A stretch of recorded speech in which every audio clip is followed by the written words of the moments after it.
Yo, what's going on, guys? It's your boy. Welcome back to another episode of The Fire Pit. Welcome to the Fire Pit.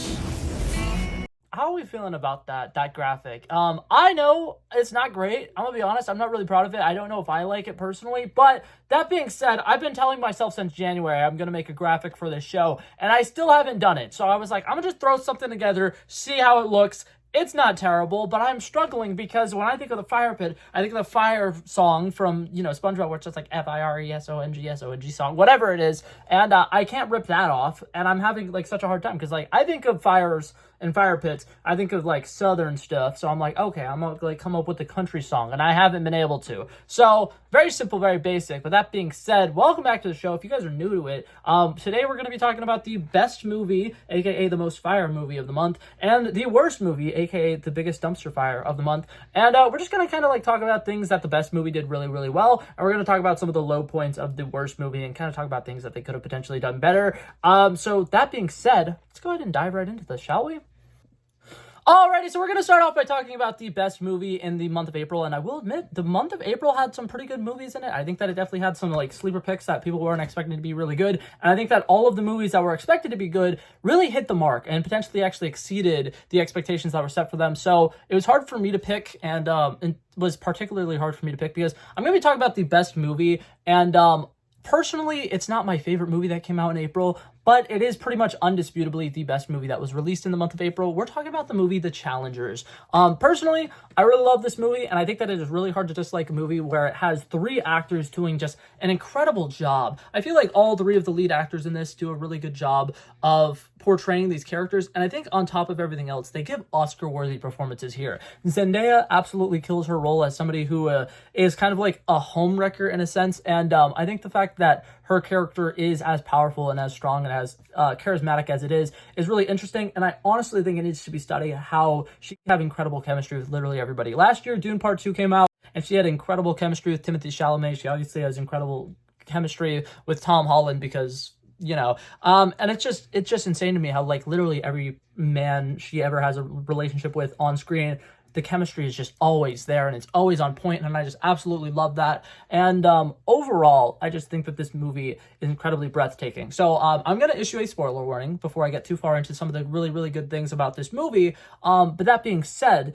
this movie might be one of the best well-written movies I've seen in a really, really long time. I think that overall, the direction, the cinematography, the acting, the score of this movie are all incredibly captivating, but the one thing to me that really stands out is just how well-written this movie is. I feel like in order to have a movie that is non-linear, and it takes place throughout the time span of three different, major time periods within a 13-year period, and for everything to coherently flow together, and for everything to work well with the characters, and the storytelling to actually make perfect sense, and every single scene feels as necessary as it is, it needs to be written by somebody who is incredibly smart and has a great vision for what they are going to be talking about and the story that they want to tell, and it is done masterfully well. I think that the fact that this movie takes place during the time span of one individual tennis match, and it is interwoven with stories from the past 13 years, is so interesting and so well done. And I like the fact that we'll watch the first set of the tennis match, and then we'll go back to 13 years ago when everything first started. They first met, they had their big,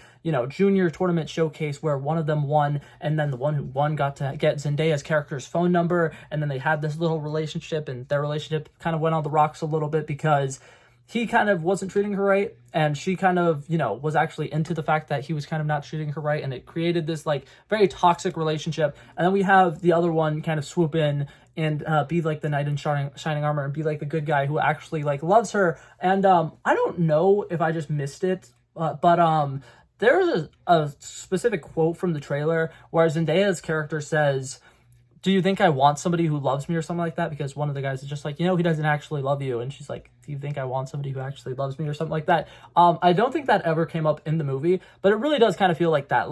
She has this very toxic relationship with one of the guys, and then the other one is giving her, all of the things that a girl should absolutely want. He's helping her, have a family. He's being very supportive of her. He's doing everything he can to try to bring her back into the world of tennis in a more positive way and try to help her recover throughout her injuries and stuff like that. And he's a really good guy. And for the most part, there are moments where Zendaya's character really seems to be into him, but it's kind of weird because it's like she seems to be more into the bad boy, and even though her and the bad boy kind of had like a really bad falling out, she still has feelings for him. And then the other two, they were like lifelong friends or whatever for a really, really long time, and both are kind of like closeted. Like, I don't think it's ever like fully officially said that they're both gay and they're both like kind of into each other, but like there's a scene where Zendaya tricks them into making out, and it does such an interesting job of showcasing that like after the fact they're like, this wasn't that terrible. And then there's a couple of moments where like they're having this kind of like playful banter on the tennis court as like opponents, and like there are definitely undertones. So like the fact that this movie is at the end of the day just like a giant love triangle, and all the characters equally feel the same love for each other, the same passion for each other, the same tension for each other, is really, really good. And to tie that into this sport that this movie is about, it's a game of tennis, and showcasing how tennis is a very, very intimate sport, it's just incredibly, incredibly well written, and I absolutely love everything about this movie. If you haven't seen it, I definitely would recommend it. Like I said, the score is absolutely incredible. The storytelling is absolutely fantastic. If you are going specifically to see, you know, a movie about sports, there are some great back and forths during the tennis matches that are really entertaining and really fun to watch. There's a lot of fun stuff with like the characters being super passionate about their sport and trying to get into, you know, the top 100 so that they could be on like the special tournament that the what's it called, professional tennis players have, and they could potentially get like market dealerships or whatever. Dealerships? That's not the word. Marketing deals? I don't know. They're trying to get like sponsor brand deals and stuff like that with like Adidas, and then one of them has one with like Mercedes-Benz and stuff like that. And does such an interesting job of showcasing both the side of the tennis player that is just somebody who plays tennis and hits a ball with a racket, and showcasing some of the like troubles and triumphs that happens while you're a professional athlete. Like there's a scene where Mike Fast's character is going through like a really, really rough time in his life, and he's very, very emotional. But some fan comes up to him and is like, "Oh my God, no way, you're the guy. Can I get a signature or whatever?" And like he signs the person, and he has to be like very professional, even though in real life he's kind of going through a not so great spot. And I think it's really, really interesting. I think that the final like 10 minutes of this movie are breathtaking, and the final 30 seconds might be the best like final 30 seconds of a movie I've ever watched. But yeah, that being said, that was everything that I wanted to say about Challengers. It's a really good movie. There's very little things that I would change about it because, like I said, this movie is pretty much a perfect movie. There's just one character who has a couple of decisions later on in the movie that I don't quite connect with, and overall, it's like, I just feel like that's like a very personal thing for me specifically, so I'm not going to give the movie any points for it at all. It's a great movie. But that being said, now it's time to talk about a movie that wasn't as great. Alrighty, and now it's time to talk about the worst movie of the month, and I will admit, once again, this was a really hard decision for me. I feel like there was a lot of movies that came out in April that were, like, mediocre, and they weren't, like, bad, but this decision ended up being 10 times easier for me because last night I finally sat down and decided to watch the Rebel Moon Part 2, Scargiver, and man, that movie is really bad. So for one, I'm gonna go ahead and talk about, there's like two scenes that are like laughably bad that happen in the movie that I think is just so ridiculous that I'm like, okay, why did nobody ever approve this like script? This specific scene is just super, super stupid, and it really bothers me. But one of those particular ones is whenever the hold on, I also should probably issue a spoiler warning for people who have not seen this movie. But basically, there is a sequence where the people are like attacking the farm or whatever, and they have like 4 little spaceships, and they're pulling up on this farm, and they're going to do this sneak attack, but surprise, the people who are on the farm were actually prepared for it, so they have like a bunch of people hidden around that are going to jump out of holes and like start fighting people.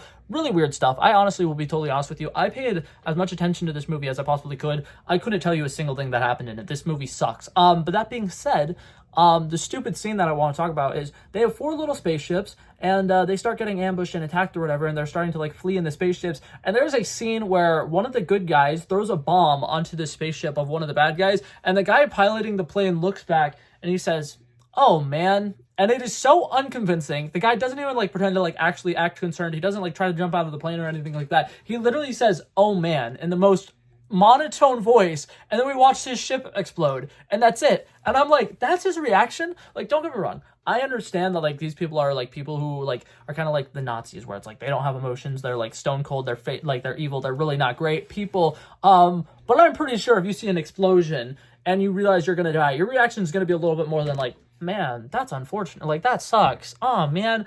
And then there's one later on in the movie where the two main characters on the good side of the battle or whatever, disguise themselves as like the little like Nazi soldiers, and they sneak onto a plane and they pretend to be injured, and they're laying in like the little med bay, and these soldiers are going around them and they're like, oh my god, are they okay? We got to check to see if they're all right. We got to check their pulse. And they like take the mask off of the main character, can see for a solid like 30 seconds that it's not actually one of their soldiers, and they like check the pulse and they're like, okay, this one's gonna be okay, their heart's still beating or whatever. And then they look at the character's face and they're like, oh my god, wait, that's not our soldier. Oh my god, what?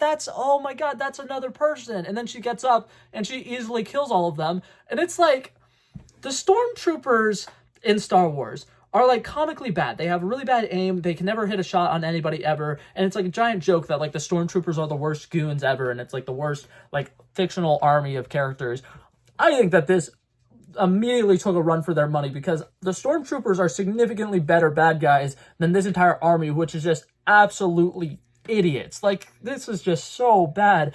And on top of it, the main actor who plays the main bad guy, he plays the bad guy in the first Deadpool movie, and I feel like he plays it with the exact same character. Like, there's nothing really interesting about him. He's so one-dimensional. There is no character depth, no character development. They're doing a good job of trying to show us why he would be scary, but then they're not actually letting the character do stuff that would be scary. And it drives me insane, because that's the majority of this movie. It's just them telling us things that would be far more interesting to watch. And I think that it's something that kills me, and one of the big points that I want to get across about why this movie could have been significantly better is, in movie making and TV shows and any form of storytelling, there is a thing called show, not tell. And what it means is, if you have a character who's telling a story about something interesting or something fascinating, it would be better for you to just show us that story. Or it'd be a lot more interesting if, like, say you think like, oh, this character has a very like really like cool power set or something like that, or they can do this really interesting thing. Instead of telling us, hey, this character is really interesting and they can do this thing,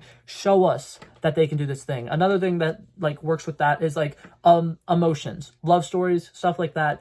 If one character is really, really in love with another character, instead of having them be like, oh my god, mi amor, we're doing this thing and I really love you and I honestly couldn't imagine being anywhere else on this entire galaxy or whatever, instead of like doing some weird monologue like that, have them show each other signs of affection. Have them like make sacrifices for each other. Have them do things that showcase that they actually love each other. Instead, in this entire movie, Zack Snyder just has the characters like, oh, this character's like kind of like a badass. Okay, we're gonna have him say that he's a badass, and then that's it. And it's like, why don't they actually have the characters do things to showcase what kind of characters they are? And it really bothers me, because like there are like 6 main characters here, like 7 or 8 main characters here that are supposed to be like this ragtag team that's supposed to be like a big group team up thing, and we're supposed to be like really big fans of all of these characters, and every single one of them has no character development. They feel about as interesting as like a cardboard box, and it's just painful to me. Like, there's nothing interesting about any of these characters, and I'm like, there's a scene which I think like he specifically put into this movie to be like, okay, look, these are real people and you should care about them. There's a scene where they're sitting around a table and they're just talking about their entire past and all their trauma and, you know, why they are the way that they are and how they came to be in the spot that they're currently in. And it's like, that's interesting and all. This is a part 2.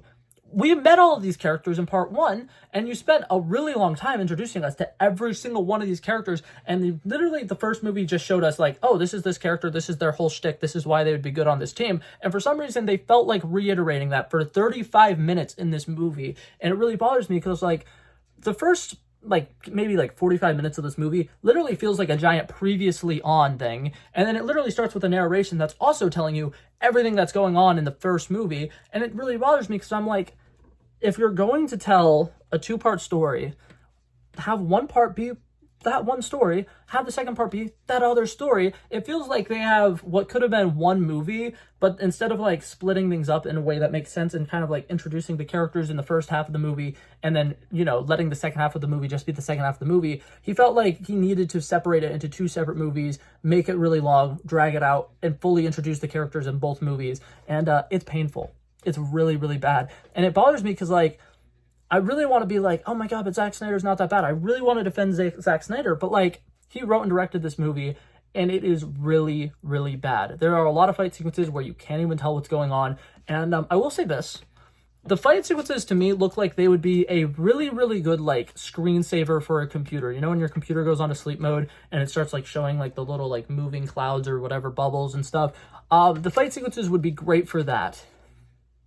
That's literally it. This movie is painfully, painfully bad. And I genuinely don't see how they can save this franchise. I don't see how making another one of these is going to magically make them better, because I'm someone who, I didn't like the first Dune movie, and then Dune Part 2 came out. It retroactively made that movie better. When I watched the prequels for the first time, the Star Wars movies, I did not like the first one that much. I didn't like the second one that much, but the third one was so good that it retroactively made the other two better, and it made them a lot more worth watching.